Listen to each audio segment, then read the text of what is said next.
What up, my people? I always want to start the show like, how does the tag team song, the old tag party people, do, yeah, 69 boys in here. How does I need to get the licensing? Tootsie Roll is the name of the song. The way that song starts, I've always loved the way that song starts. Anyway, whatever. I'll work on getting a license, but that's my favorite entry to any song. And I always want to start the show doing that. Maybe one day I will, and just, to the hell with the rest of it. What's up, everybody? I'm John Brown. This is the John Browner Podcast. I am here every day, Monday through Friday, from 10 to 11, somewhere in that window, between 30 and 45 minutes of that window, to give you this show. Shout out to all the people who are joining us via the, hold on, let me get their logo up, because shout out to all the people joining us via the Sporting Tribune on X. Shout out to all the people watching on YouTube. Please do me a favor and subscribe to the show. As you all know, we are doing the March to 300 to get to 300 subscribers, so we can, go up in an upper level of what happens with the algorithm to continue to expand the show. But we're doing very well. We're growing slowly, but we're growing, and growth is always a sign that you're doing something correctly. So shout out to everybody who's joined the show. And if you're new here, do not hesitate to be a part of the show by going to johnbrowner.com. The John Browner Podcast at gmail.com. That's how you get involved in the show, whether you want to send me an email or whether we're doing a segment and you want to be a part of the show. Or, as always, like most of y'all do, you can have your voice heard right here live in the comment section. Let's see what we got going on early. What up, Tito? This is in Spanish. I love my Spanish. What's cracking, chat? Hump day, what it do? Road to 300 is right, Drake. What's this happening? Yeah, 69 boys, dog. Tag team was good, though. So, tag team back again. Check it the record. Let's begin. Party on, party people. Let me hear some noise. DC's in the house. Jump, enjoy. Listen, tag team was great. 69 boys was great, too. What an era of music. Remember the dance era? Listen, there's a lot to get to on the show. We got a great show for y'all. We're talking about the price of Knicks tickets. We're talking about Wemby last night. And I got a message from Manny Machado after he hit their home run yesterday, after he probably heard me talking crazy about him, or somebody did. But there was a large era of music where it was referred to as dance music. Whether it be the cha-cha, I think it's the cha-cha slide, the Tootsie Roll, the butterfly. This is the era I grew up in listening to music, so I'll date myself because, I don't care. We all old here anyway. So the cha-cha slide, the butterfly, the Tootsie Roll, the electric slide is older than me, though, but I grew up on the electric slide. The Macarena. Like, I grew up in an era of outside of hip-hop. Half of it was hip-hop, half of it wasn't, where it was just dance songs. It was just dance songs. And then in college, I think Soulja Boy was, maybe not, I'm not sure. But Crank That with Soulja Boy came. Like, there was the Humpty, Tito. The Humpty dance.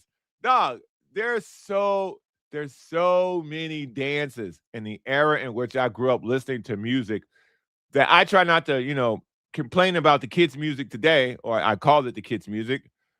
But in the era in which I grew up, there was so much dancing. You could not go to any club or house party or school function, because we didn't have school functions when I was, sock hops and pep rallies. I think they still have pep rallies, but there was all these school functions where all the kids would go in the gym, DJ. There was so many dance songs in the 90s, man. There was so many dance songs in the 90s. So that always gives me a flashback. So shout out to that. I miss those days. That was really, really good music on the show. But let's get down to business. We got so much on the show today. We got so much on the show today. I am going to talk about Manny Machado on the back end of this because the Padres play at 110 or 120 or something like, you know how baseball times are, because this is a travel day. They done got their ass kicked by the Phillies, and so now it's time for the Phillies to get up out of here. So the Padres might actually get this one, but the Phillies' best pitcher is going today, so maybe not. I'll get to that. I'll get to that on the back end. But last night, let's talk about last night. Let's talk about the basketball game we all witnessed last night. I find Victor Wembanyama to be utterly fascinating. I think his ability and his uniqueness and things we've never seen before, his ability at that size, that height, that skill level, his emotion, the way he appears to want it. He talks the talk, he walks the walk. He's what the NBA wants in a star player. He clearly is marketable because he's not tall like Shaquille O'Neal tall, where he can't sell shoes because he's too big and no one can ever actually grow to be that size. But Wemby's so tall, it's interesting. Like Shaq was tall in the sense of big basketball players are tall. 7'1", Patrick Ewing was 7 feet. Alonzo Mourning was 6'11". Dikembe Mutombo was 7'2". Hakeem Olajuwon was 6'10". All the great Kareem Abdul-Jabbar, all the great centers are naturally like they're just taller guys. And so you've seen that before. Now, Shaquille O'Neal balanced with physical strength and speed like we had never seen before. But we've never seen a guy Wemby's height. So it looks so foreign to the eye when you watch it, and then you see him do things that smaller guys can do, but he's doing it at 7'4" with a 9-foot reach. And so it's hard to see these things and not be like blown away by what you're seeing, and it's very watchable. Like, you don't have to be a basketball aficionado or a casual fan. You could be a person who doesn't really watch sports at all and see Victor Wembanyama and go, damn, how tall is that guy? And watch, because now you're intrigued just by his sheer appearance on the court amongst other players who, by the way, are also gigantic humans. So what we saw last night from Victor Wembanyama was probably the most disappointing effort I have seen him give in this playoff run. What he did in game one, that 40-20 game, was kind of felt like an announcement of, hey, I'm here. I'm taking over. The NBA is mine. That's what that felt like, and I proclaimed that after game one. Today, after last night, and after a couple of games in this series where I think one game he had a rebound, I think last night he fell short of double-digit rebounds. Let me double-check that to make sure I got that stat correct, because, you know, I like to get my stats correct when it comes to something as simple as, you know, how many rebounds the guy got.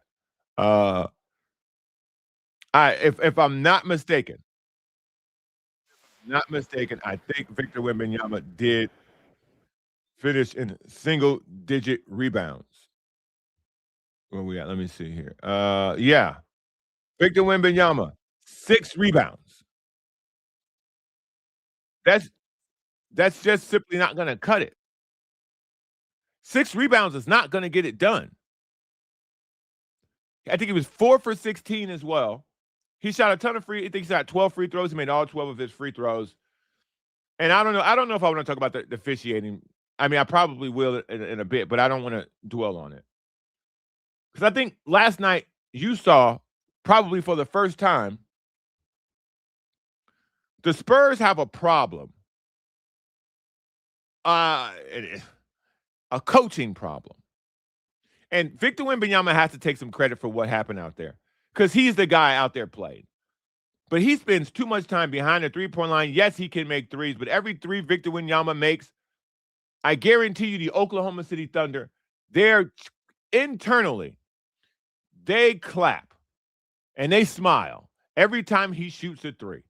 Because every Victor Wembanyama three shot is a Victor Wembanyama three that he doesn't get fouled shooting. They make it a difficult shot. They know they're not going to block it, so you're just contesting the shot. It's a shot taken outside the paint, which doesn't allow the defense to collapse and or rotate, which then doesn't allow him to throw the ball to other players. The three-point shots by Victor Wembanyama, he doesn't shoot a high enough percentage to shoot as many threes as he shoots. When he makes one, it's great. When he goes, 3 for 7, that's livable. But the way he just kept chucking them up last night really felt like he was trying to home run his way to success last night. Victor Wembanyama or the San Antonio Spurs approach to last night's game plan, I don't know what it was. Was it to get Champagnie going? You're not going to win the game because Justin Champagnie gets you 30. You're not going to win like that. You're not going to win with Victor Wembanyama taking 14, 15, 16 shots. You're not going to win the game like that. Not at this stage. In the regular season, you can start the game going, okay, Champagnie's struggling. Let's get him some shots. Yeah, that's cool during the regular season. You're 2 wins away from the NBA Finals. These games start and end with Victor Wembanyama, period. And maybe that was the plan, but he was too passive. Maybe that was the plan, but he changed the plan. I don't know his mental state. What I can tell you is I watched him float further and further away from the game as it went on. I watched a 9-point game, and I watched Victor Wembanyama not take a shot when it was, I think it was 8 points, and then it went to 14 points, and then it went down to 9 points, and then went back to 16 points, and then it went to 20 points, and he didn't take a shot. So he basically allowed other people to decide the game. And afterwards, he didn't speak to the media, or I'm seeing reports that he didn't speak to the media, or I haven't. His press conferences are normally things to watch because he actually has thoughtful answers about the outcome and how he played and how the team played. And the fact that he didn't speak to the media, or I didn't see it, is kind of telling. He knows that he let his team down. He knows he let the organization down. I understand all that. But last night, he shrunk. And I don't know how a guy that big can shrink on the court, but he found a way. He found a way. So if I'm the San Antonio Spurs, or if I'm Victor Wembanyama, or if I'm a part of whatever that Spurs contingent is, Greg Popovich is meeting him at the airport again. Tim Duncan will be at practice again. I don't know what Mitch Johnson's game plan was, but if it's not to, hey, we're going to put Victor Wembanyama as close as we can to the basket, and we're going to live off whatever happens after that. If he goes 4 for 16, shooting 10-foot shots, cool. Pack it up, call it a day. Thunder were the better team. But if he's going to be chucking up threes and mid-range step backs, that's on him. That's on him. He talks like a guy who wants that physical contact. He talks like a guy who wants to be great. Show it. He didn't last night. And I'm a Wemby fan. I'm one of the first people who would tell you. When I heard about this dude playing in France, I think the first time I saw Victor Wembanyama, I think he was 17 years old, playing against Rudy Gobert in a gym where someone was just recording the workout. And I went, who the hell is this guy? So, I'm a huge fan. But we got to be honest about what we see here. Here, we got to be honest about what we see. And he was ass last night. You can't be that, the team cannot be that dependent on you, and then you literally vanish. I thought Stephen Castle had a good game. I thought Champagnie had a good game, all considering. Mostly first half base, but I thought Champagnie had a good game. I thought De'Aaron Fox had a better second half, but he's clearly dealing with that high ankle sprain, and he's just getting through it. But he kind of found his rhythm in the second half. But, you got to give credit where credit is due, and the Thunder won the game. Don't come in here with this Jared what is this kid's name? Jared McCain. There was a lot of talk about Jared McCain last night. On the Sporting Tribune nightly show. The Jared McCain conversation came up. It's easy to make shots when you're up 20. Jared McCain had a bad first half because the game was close. All those fadeaway shots, all those threes came when they were up 15 points because now there's no pressure on you missing that shot. When you're taking that shot with, you know, it's a 2 point lead or you down two in the second quarter, he not taking them step back fadeaways mid range. He not pulling up on a fast break for three. He wasn't doing that. And people say, oh, he was feeling it. Yeah, he's feeling it because they're up 15. So you can chuck that shot up and it not go in and it not really mean anything, even in that play and even in a playoff scenario. So I thought the Thunder played an okay game. I thought Shea shooting 10 free throws by halftime was atrocious. I thought some of the foul calls were, questionable at best. I thought there was at one point there was a sequence where there was a goaltend missed, a ball went off of Chet's foot, a replay was denied. Like, I don't want to say that the NBA is stretching this out because I hate to be that guy, but it feels real obvious. Last night, it felt really bad, and this is one of the things about the NBA that has really gotten the NBA in trouble, if I'm being 100% honest with you. The way that the games are refereed, depending on who's at home, is really glaring, and it's a problem in the NBA. You don't have this problem really in baseball when it comes to umpires calling balls and strikes, guys safe or out at the base pads. You don't necessarily have this problem in hockey where, guys get calls because you're at home. You get crowd energy in hockey, but the calls don't vary because you're depending on what stadium you're playing in. And this doesn't really happen in football either, by the way. The flags don't go flying depending on where you're playing. Not from my perception. And if I'm wrong, chat, chime in. Chime in if I'm wrong. If you've seen it in football, let me know. I haven't. Basketball is the only sport where, depending on where you're playing, the whistle is different. That's bad for the sport. Because if Shea shoots 10 free throws by halftime, and yes, he got fouled on some of those plays, for the game, and he gets fouled on every single play, it's documented. It's evident. There are highlight packages where he gets fouled on every single play. So this is an NBA problem. I don't blame the Thunder for this. You got to take advantage of the way the game's being called.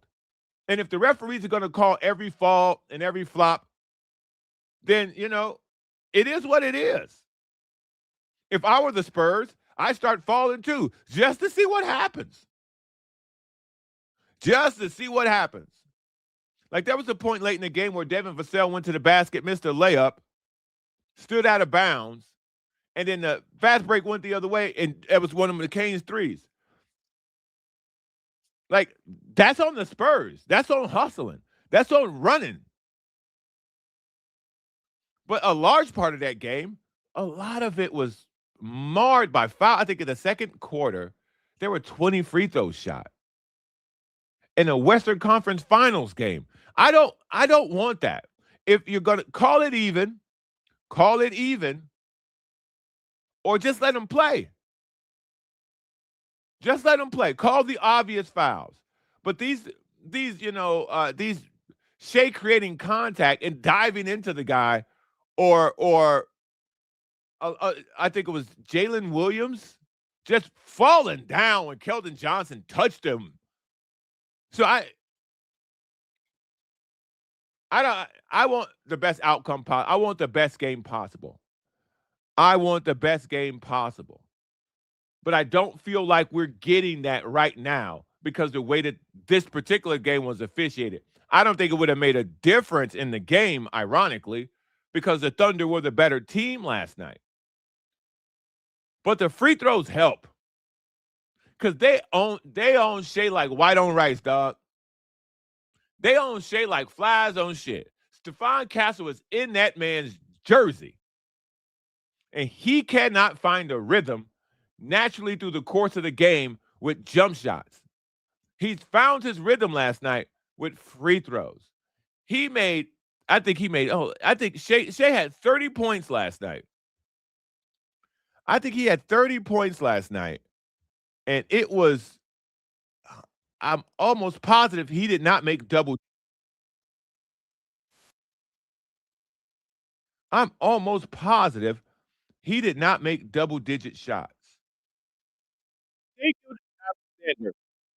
That 32 points and 37 minutes played, 7 for 19, 17 free throws. He was 16 for 17 from the free throw line.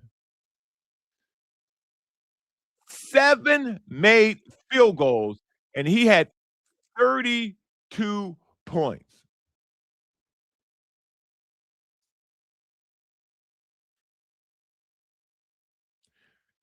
I mean, if you think that's good for basketball, if you're the NBA, if you're Adam Silver and you thought that was, if you think that's good for the game, okay.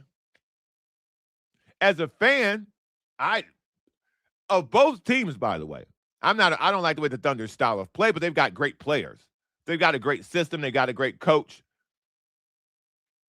But you got to be better than this, man. If you're the NBA, you got to set this straight. You got to fix this. The calls are the calls. Now, if you're going to shoot 25 free throws in the second quarter, then make it 12 to 13 free throws. But the way this is being refereed, depending on where you're playing, this is sneaky. This is hella sneaky. Double M forever. Yes, it's only rigged when pick loses. No, I'm not saying it's rigged. Graham, bad product. I don't think Graham likes I don't know. I don't think Graham likes basketball anyway. Let me see. Why I gotta be white rice? That's a great question. Okay. They own him like brown on brown rice. Doesn't have the same ring to it, does it? Doesn't fit the same, does it? See what I'm saying? That's why it works. It's more of a people tend to say that more. But I hear you. Graham, Mr. Goaltending and didn't allow a review. Yeah, that was wild. That was wild. No, I don't think it's only rigged when the OKC wins. Nah. I'm not saying that because I just said they were the better team, and I said I don't think the free throws determined who won the game. I didn't think the officiating determined who won the game. I thought Oklahoma City was the better team last night. I'm not saying that, so you got what I'm saying mixed up. What I'm saying, what I'm offering you, is the game to be officiated the same way. Double M.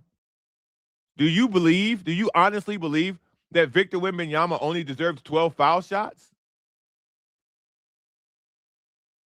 I mean, I'm asking you. Shout out to Team 99. Rigby's in the building. B. Thompson, I could be wrong, but NBA officials are the only ones who get caught cheating and gambling. I mean, not one, by the way, either. Not one. Multiple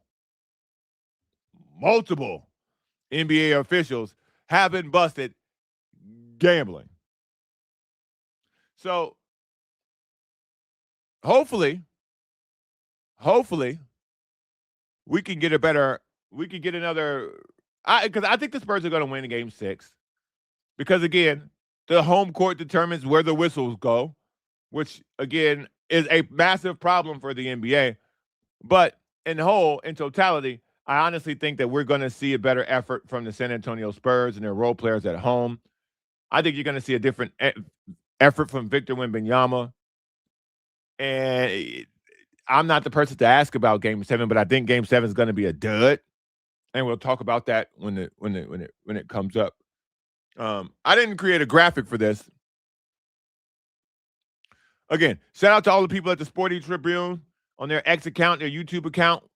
Go check them out. Like, subscribe, follow what they're doing, because now I'm doing what they're doing and they're doing what I'm doing. We've partnered up. Like and subscribe to the show.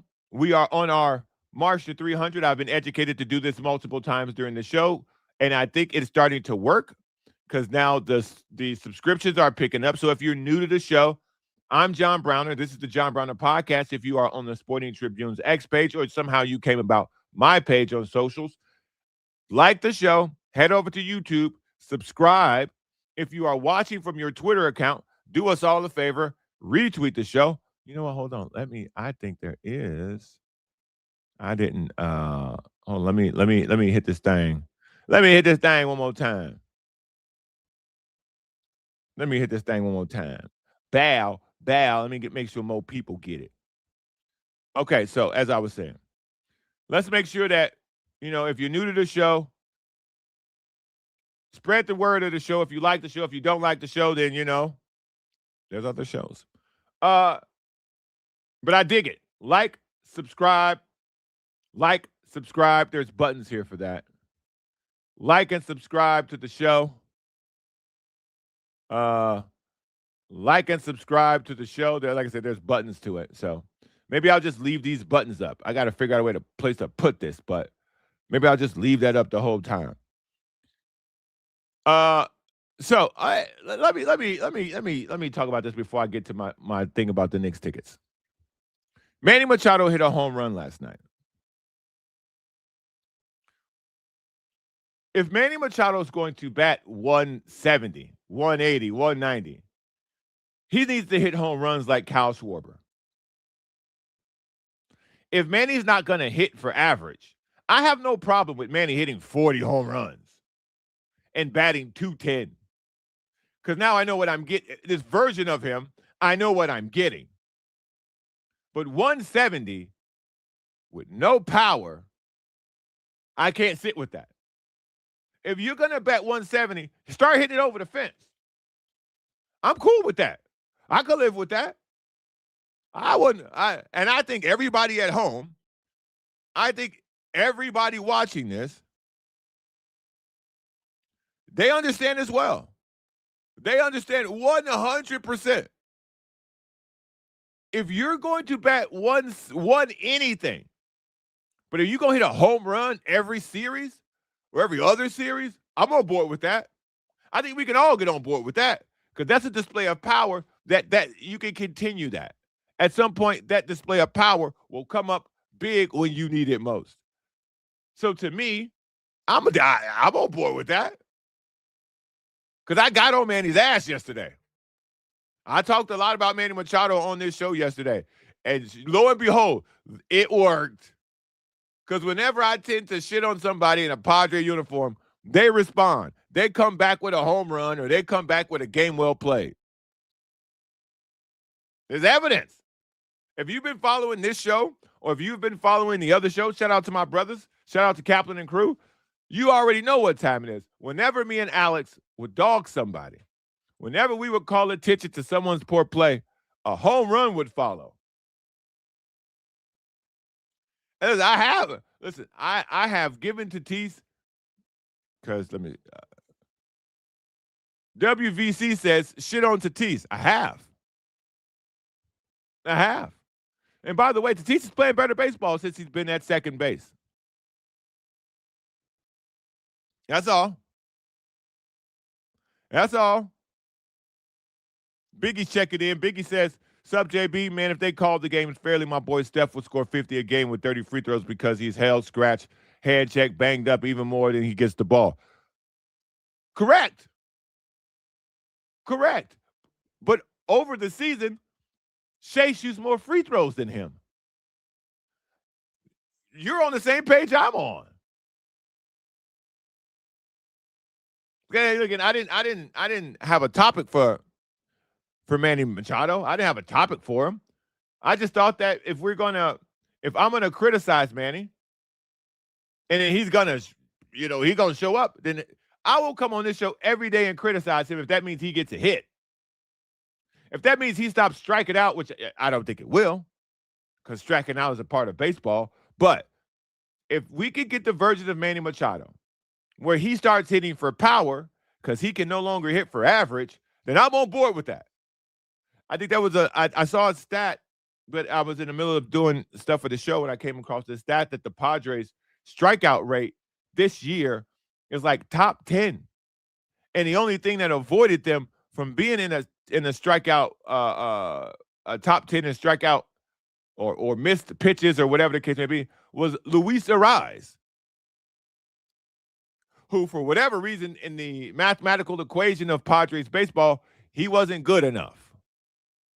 Or his style of play didn't necessarily, make it. I don't know, man. I don't claim to be a baseball expert. I just watch the games and I tell you my opinion on what I saw. Just like you guys are not experts, but you're watching the game and you're going, "What the fuck is that?" We're all in the same boat here. So that's how I feel about that. So keep it up, Manny. I ain't mad at you. Keep it up. What? Let me see what else we got here.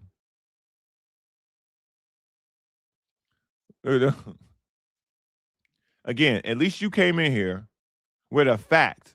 I mean, I'm gonna credit this as a fact to you, but I'll double check this later in the show. But Dead says, despite missing 53 of 55 games, Kike Hernandez has more home runs than Captain Ringworm.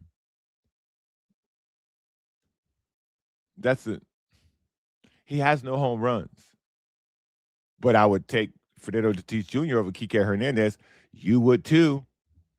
There are other aspects to the game of baseball than home runs.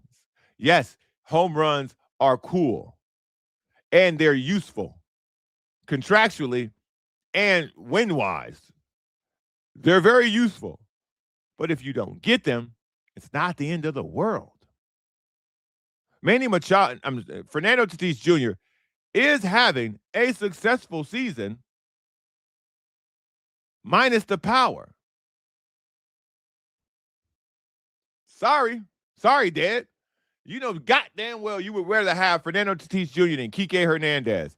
So that little, stat, that's cool and all, but a lot of guys got more home runs than Fernando Tatis Jr., buddy.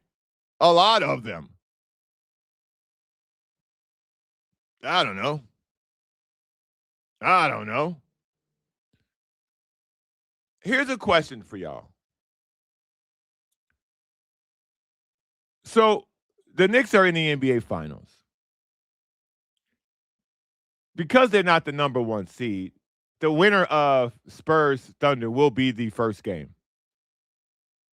Game 3, Knicks tickets for game 3. I don't know if you guys have seen this, but these ticket prices are astronomical.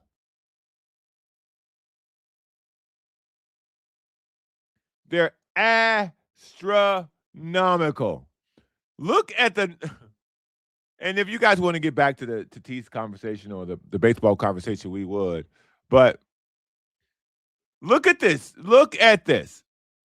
For a house in Oklahoma City, $1.1 million, you could have a house, a 4-bedroom, 4-bathroom, 3,000 square foot home. Or you can take your girlfriend to the Knicks game. Now, you're not going to sit in the front row. Those are third row seats. 2 tickets for $1 million.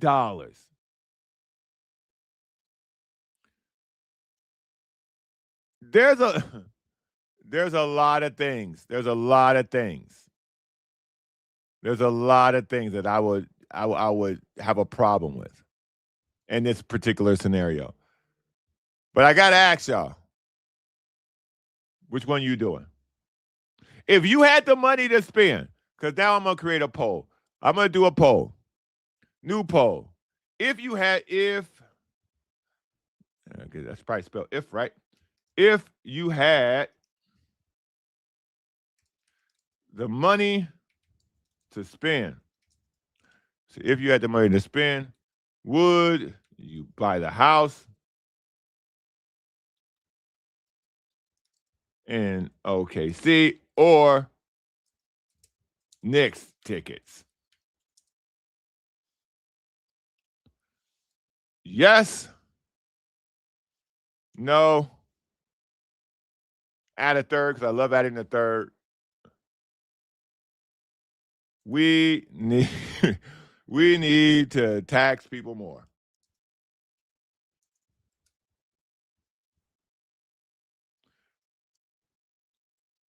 All right, give me what y'all got on. Oh, hold on. I got to show it. Hold on. Starting to show the poll. Look, man. Look. 1 for yes, 2 for no, 3 for we need to tax people more. The idea that 2 tickets to the Knicks games, and I covered it up. This house in Oklahoma on your left is worth $1.1 million. 2 tickets to the Knicks game is worth $1 million. Let's just call it $1 million flat. You are out of your mind. You are out of your mind if you are a Knicks fan and you're going to drop $1 million on 2 tickets.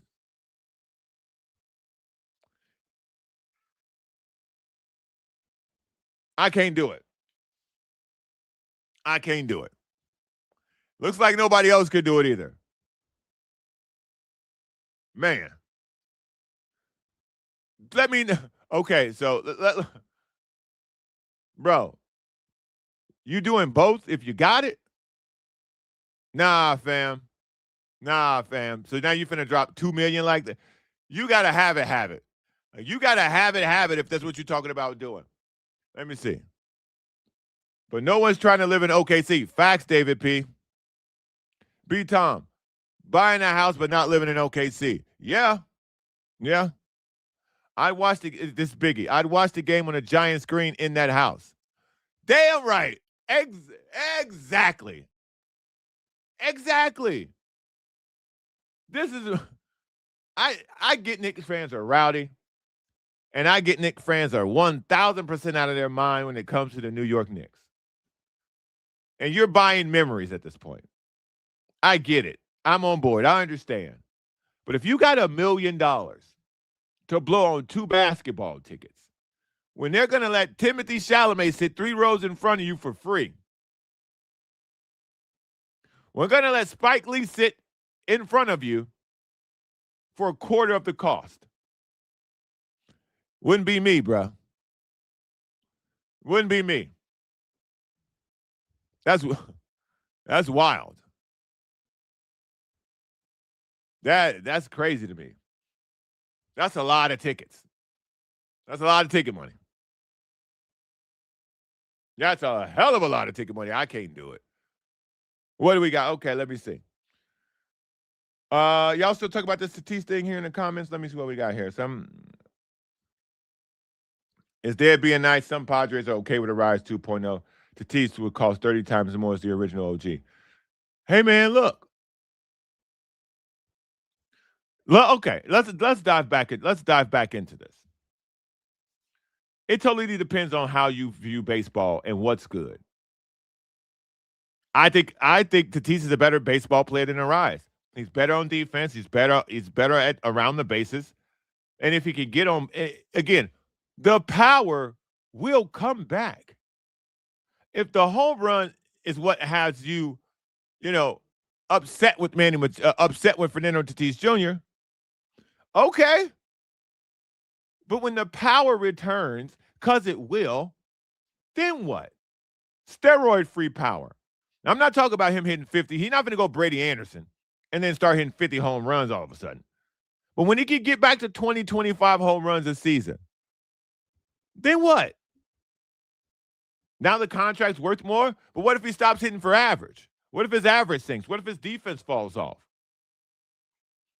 I would rather have a complete player, a guy who can run the bases, a guy who can defensively hold his own, and then some, and hit for average, than I would having a guy hitting 170 with 40 home runs. I would rather have Fernando Tatis Jr. than Kyle Schwarber. Kyle Schwarber's making a shit ton of money too. I would rather have Fernando Tatis Jr. I'm talking about right now today. If they were both retiring at the end of the season, I would rather have Fernando Tatis Jr. Wouldn't you? Yeah, Schwarber's going to hit for power, but that's about all. He ain't going to give you nothing on the bases. He's not going to give you anything defensively, and he's only going to hit home. It's home run or bust pretty much for him. That's all, man.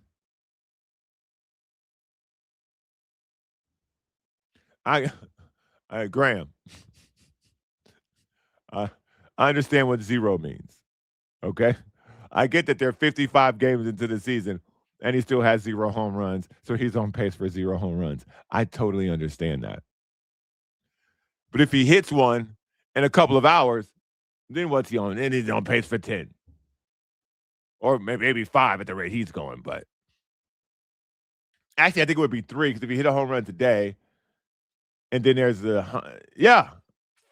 3, 4 max. But yeah, man, I don't, these are not things that I'm willing to get that upset about.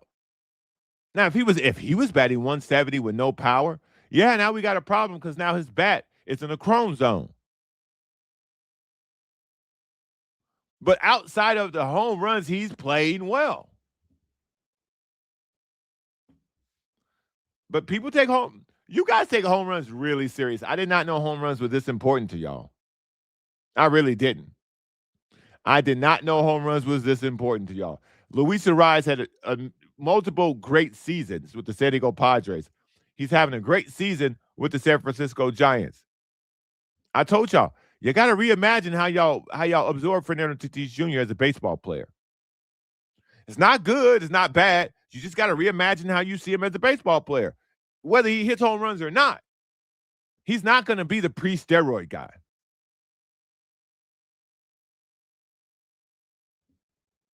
Uh-oh. Nerd alert. Wait, no. Nerd alert. Nerd alert. Woo, woo. Schwarber's WAR wins above replacement.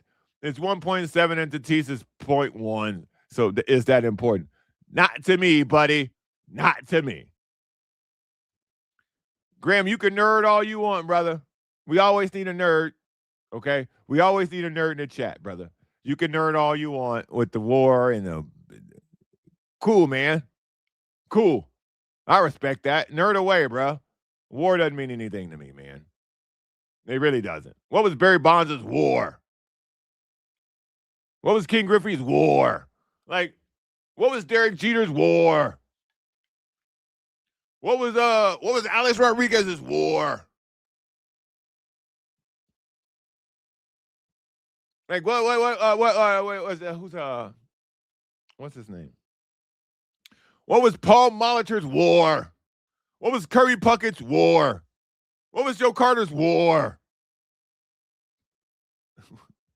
What was Dontrell Willis's WAR?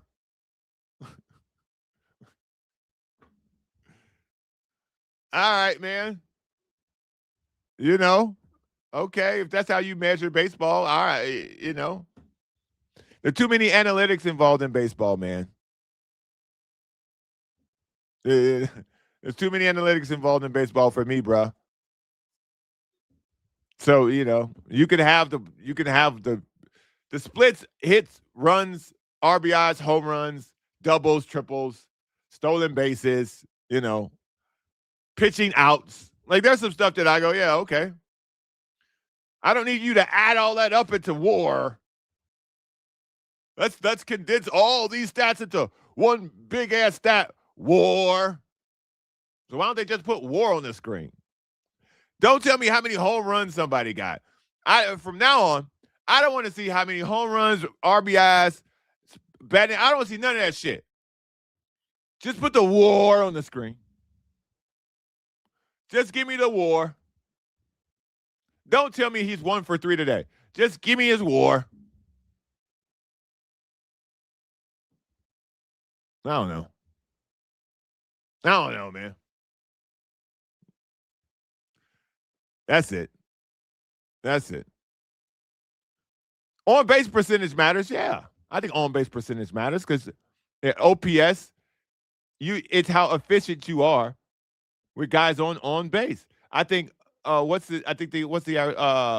think with runners in scoring position, whip. I think it's what that. I don't know. I think that's what that's called. But with runners in scoring position, I think that's important too.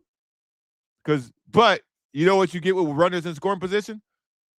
RBIs. There's already a stat for that. Wins above replacement. And the statistic is so stupid. So, this is me bitching about statistics now. Thanks, Graham. If they play 162 games, right? His wins above replacement. Let me scroll back up to your what's Ozzie Guillen's WAR? What's Frank Thomas's WAR? What's Kerry Wood's WAR? I'm gonna do this a lot. What's Sandy Koufax's WAR? What's Roberto Alomar's WAR? Albert Bell's WAR? I'm going to keep doing this until I get to your comment, Graham. Okay, here we go. Schwarber's WAR is 1.7. What does that mean? They play 100. That's wins above replacement. They play 100. I need you to do this for me, Graham, because I don't know. Help me. His WAR is 1.7. They play 162 games. How does that calculate into whether he helps them win or not? Huh? I'm asking you a question. I'm asking you a real question. I'm asking you a real question, Graham. Listen, I'm not. Where is it? I want to put this up. I'm going to put this up, Graham, because I don't want you to think I'm just picking on you. Yes, keep mocking the stats makes for great content. Yeah, I'm asking you a question, dog. And then you can say, I don't understand WAR. I do understand WAR. I do understand WAR. I think what you don't understand is that I don't think that it actually matters at the end of the day. Because I'm not, you're the guy. You're the guy. I'm not Googling it, Graham. You're the guy. You're the guy who knows this. I'm not Googling it. They play 162 games. How does it help them win? How does the WAR help them win? One game? Wins above replacement is one? What about the other 161? I just don't like the stats. Biggie, you'll be my last one today. Yankees haven't won the World Series since 2009, and every year at the top of their home runs and strikeouts, and yet you get more strikeouts in the playoffs because you're facing better pitching. Yeah. Yeah. What? Hold on, I hit the wrong thing. You know what helps hitting? Hitting home runs. Bye, man. Y'all have a good day. As always, man, subscribe to the show. I love y'all. This is always fun. This is always great. I got to go to my kid's graduation now. I got too many kids. I'll see y'all on the flip side. I'll see y'all tomorrow. Take care. Peace.